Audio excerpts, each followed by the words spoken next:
Dan Leaf, callsign Fig. Welcome to Figments of Digital Imagination, where I take a look at the impacts of this hyper-digital age through the filter of my experiences as an Air Force fighter pilot, business executive, academic, and award-winning author. Today I want to talk about choosing your digital wingman. But first, I'd like to rail against cultural appropriation. I think we've seen a lot of appropriation of the term wingman. Let me tell you what it's not. A wingman is not somebody who has your back at the club, especially if that club is the Costco shopping club. A wingman and a flight lead have a life and death relationship built on trust formed by the test of time. In the air, it starts really slow. A new wingman gets very specific direction, like all you get to say on the radio is to, bingo, and mayday. Shut up, put the wingtip in the star, a formation position reference, and be where I tell you to be, doing what I tell you to do. Over time, the flight lead learns to trust the wingman and then rely on him for his life.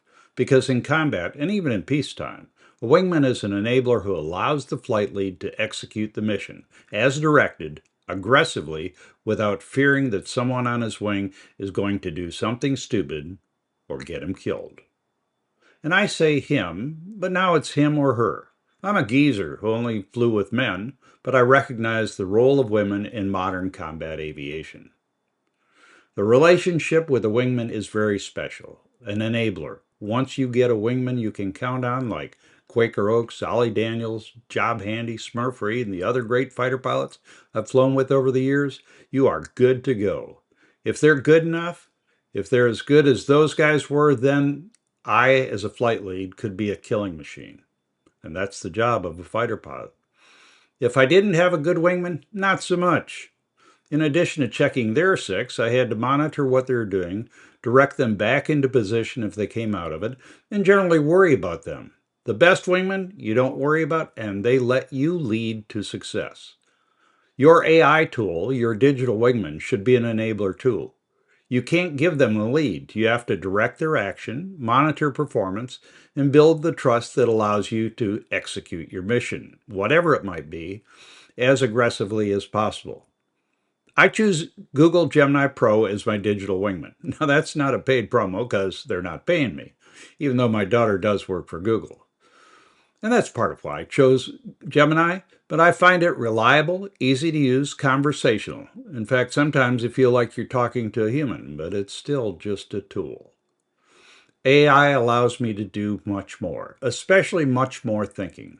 And the beauty of a digital wingman is the sheer spectrum of mission profiles it can handle. On one profile, that mission could be incredibly mundane. I might be deep in the weeds of a logistical issue, and I need my wingman to locate the exact specifications of obscure machine screws that I need to repair my planer. A human assistant would take hours making calls, Googling, etc. Worse yet, I'd take even longer. My digital wingman scans the entire internet's inventory in seconds and drops the specs on my iPhone HUD. Size M4, pitch 0.7, length 8 mm. Mission accomplished, low stakes, high efficiency. But minutes later, I'm scrambling for a completely different mission. I need to synthesize the decades of relations between Communist China and the Democratic People's Republic of North Korea to prepare for a very high-level discussion. I don't need a Wikipedia entry. I need nuance. I need themes, historical friction points, and various dependencies. Gemini will do that research for me in about a gazillionth of the time it would take me. And it's good research. I can tell that because, at least with Gemini, they will cite the works that they reference during their research.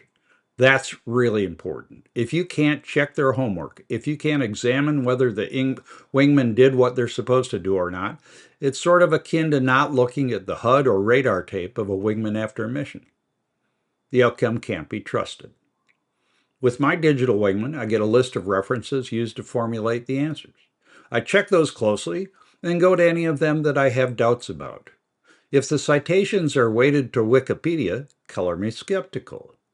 I've learned to trust my AI tool over time, but not unconditionally.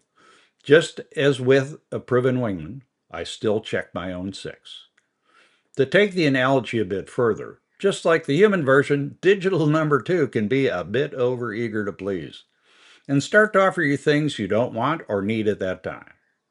For example, would you like to tackle that other thing we were talking about? No, shut up and stand by. Nor can AI be spontaneous. Sometimes a good wingman in the air will see something you don't see, like enemy aircraft. Ask permission to take the lead and go after the target. Zeros and ones are not going to do that for you. AI will also try to be intuitive. And guess what help you can use? I've had pretty mixed experience with that. It works when you're on a specific path, like when I wanted to integrate new gear into my Phase Minus One studio, but at other times, when I'm doing brainstorming with Gemini, I find it tends to go off on tangents that I'm not interested in.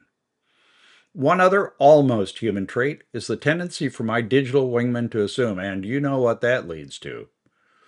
I asked AI for help in designing a custom bookshelf storage cabinet here in the studio. The output was awesome. Detailed recommendations on layout, materials, and constructions.